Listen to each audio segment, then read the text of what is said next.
Hey guys, welcome back to my channel. Hope you all are good and healthy. मैं BEd से related content बनाती हूँ अपने channel पर।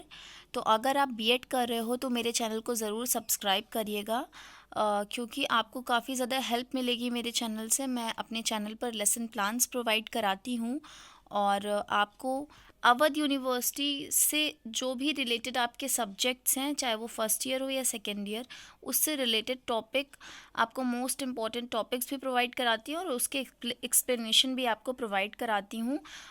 तो उसी की अभी मैं सीरीज़ चला रही हूँ। बीएड सेकेंड ईयर का paper second, assessment of learning and action research का जो टॉपिक है आपका मेज़रमेंट एंड इवैल्यूएशन, उसी का ये अभी आपकी पूरी उसी की सीरीज़ चल रही है। जिससे पहले मैंने मूल्यांकन और मापन क्या होता है, उनमें डिफरेंस क्या है, उनमें क्या रिलेशन है, ये मैंने बता रखा है। और मूल्यांकन के कौन कौन से उपकरण होते हैं या फिर मापन के कौन कौन से उपकरण हैं, ये बता रखा है। इस वीडियो में मैं आपके साथ शेयर करने वाली हूँ मूल्यांकन के प्रकार।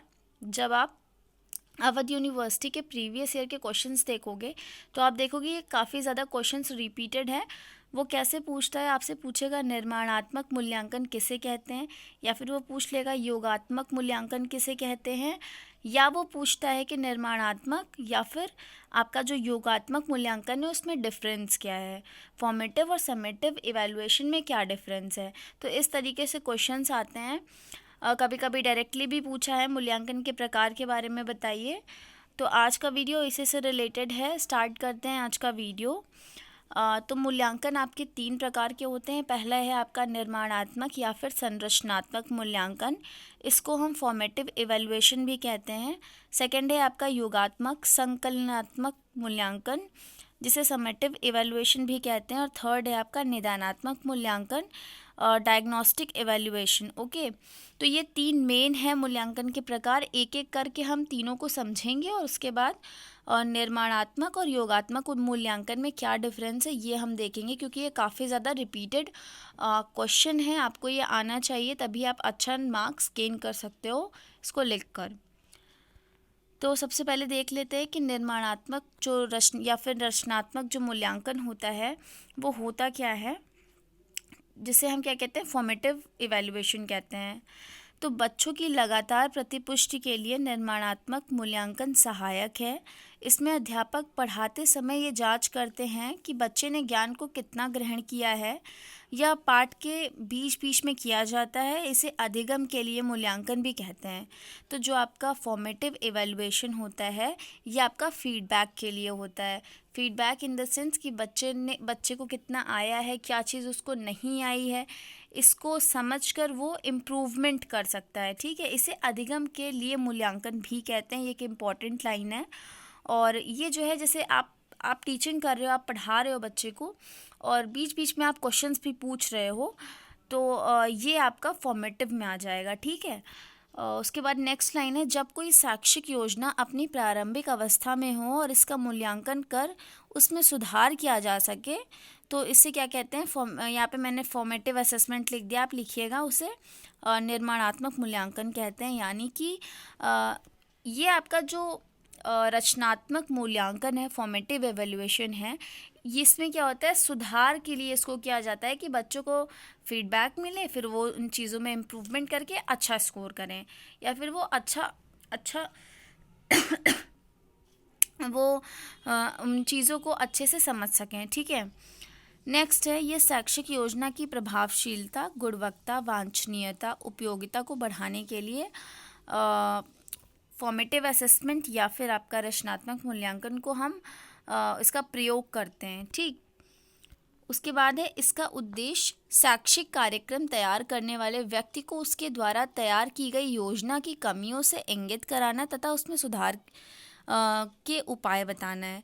यानी कि जो टीचर है जिसने पूरी जो लेसन प्लान बनाया है बच्चों को पढ़ाने के लिए, उसमें क्या कमियां रह गई हैं, बच्चों को क्यों नहीं समझ में आया है, या फिर उसमें आप कैसे सुधार कर सकते हो, वो आपको किससे पता चलेगा, फॉर्मेटिव इवैल्यूएशन से।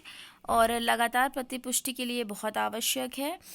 यह पाठ्यक्रम और शैक्षिक सत्र के चलने के बीच में किया जाता है, ना कि अंत में। क्योंकि जो चीज़ अंत में होती है इसका मतलब है कि आप फाइनल रिजल्ट दे रहे हो, ठीक है। वो परिणात्मक होता है, मैं बोल नहीं पा रही हूँ एक्चुअली हिंदी में उसे सही से। वो रिजल्ट के लिए होता है, जो आपका लास्ट में जो रिजल्ट नहीं बनाते हैं उस चीज़ के लिए वो होता है, लेकिन ये फीडबैक के लिए होता है, ठीक। फिर नेक्स्ट है आपका योगात्मक या फिर संकलनात्मक मूल्यांकन। ये आपका सम्मेटिव असेसमेंट है या फिर सम्मेटिव इवैल्यूएशन है। योगात्मक मूल्यांकन सत्र के अंत में होता है। अध्यापक द्वारा पढ़ाने के बाद यह देखना कि बच्चों ने ज्ञान को किस हद तक ग्रहण किया है, इसे ही हम क्या कहते हैं, संकलनात्मक मूल्यांकन। मतलब इसमें हम सिर्फ लास्ट में ये देखते हैं कि बच्चों को कितना आया। इसमें हम उन्हें एक तरह से उनका जो रिज़ल्ट है, अंक नंबर्स देना, उनको रिज़ल्ट बनाना कि हाँ अब इस बच्चे को इतना आता है, इतना नहीं है। फीडबैक के लिए चीज़ें नहीं होती हैं, डायरेक्ट उसको बताया जाता है कि हाँ अब आपको इतना आ गया है, ठीक है। इसे अधिगम का मूल्यांकन भी कहते हैं। इससे पहले जो आपका था वो था अधिगम के लिए मूल्यांकन, ठीक है, लेकिन ये आपका है अधिगम का मूल्यांकन। उसके बाद जब शिक्षक छात्रों की उपलब्धि का मूल्यांकन पाठ्यक्रम की समाप्ति पर या शैक्षिक सत्र खत्म होने पर करता है तो उसे भी हम क्या कहते हैं, सम्मेटिव इवैल्यूएशन कहते हैं।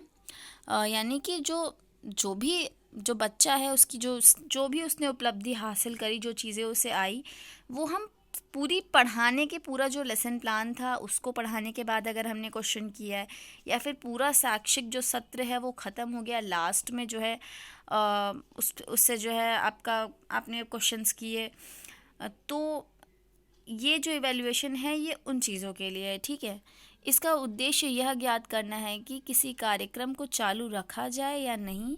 उदाहरण के लिए शिक्षक बच्चों को कोई पुस्तकों में से एक पुस्तक मूल्यांकन करके बताता है पढ़ने के लिए, ठीक है। उसके बाद आपका निदानात्मक मूल्यांकन है, थर्ड वाला।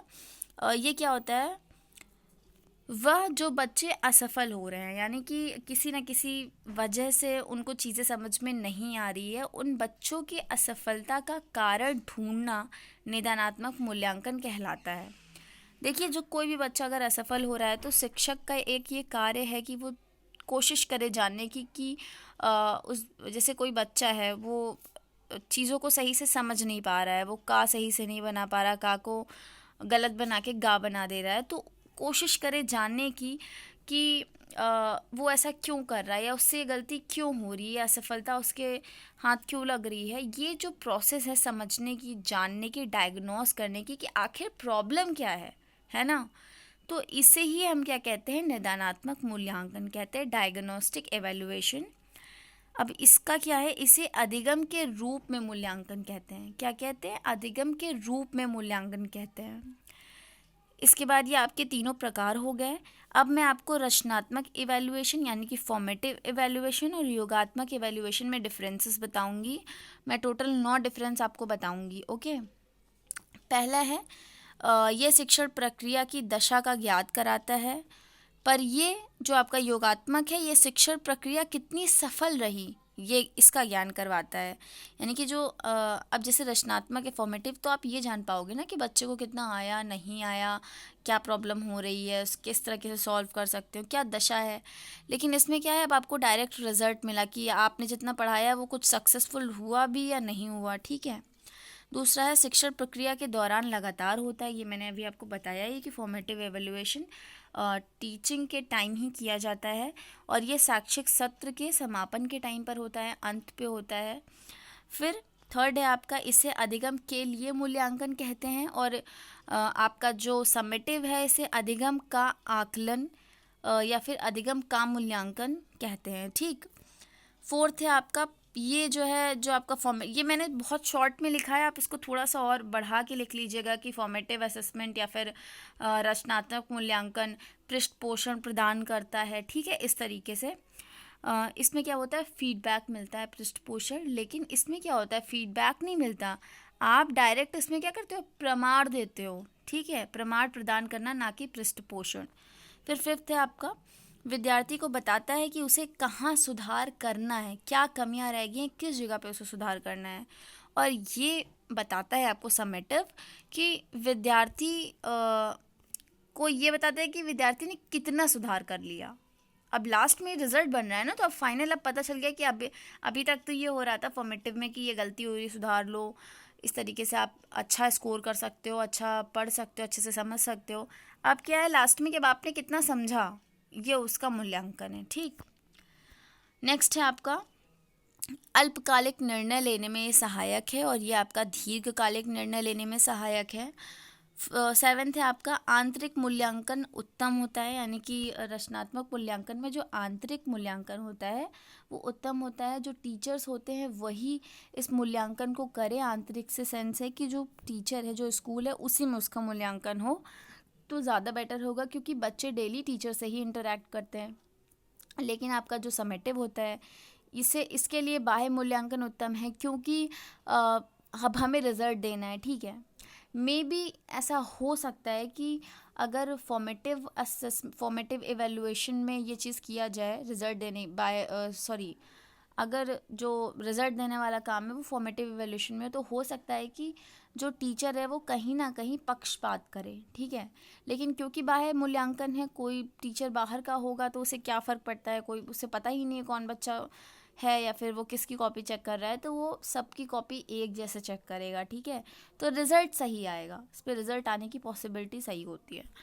फिर नेक्स्ट क्या है 8th, इसकी प्रकृति कैसी है? इसकी प्रकृति है सुधारात्मक, लेकिन जो आपकी समेटिव इवैल्यूएशन है इसकी प्रकृति निर्णयात्मक है। ठीक है, 9th है आपका निष्कर्ष अंतिम परिणामों में शामिल नहीं किए जाते हैं, यानी कि इससे जो भी चीज़ें निकल कर आती है फॉर्मेटिव इवैल्यूएशन में उसको लास्ट के रिजल्ट में जोड़ा नहीं जाता है।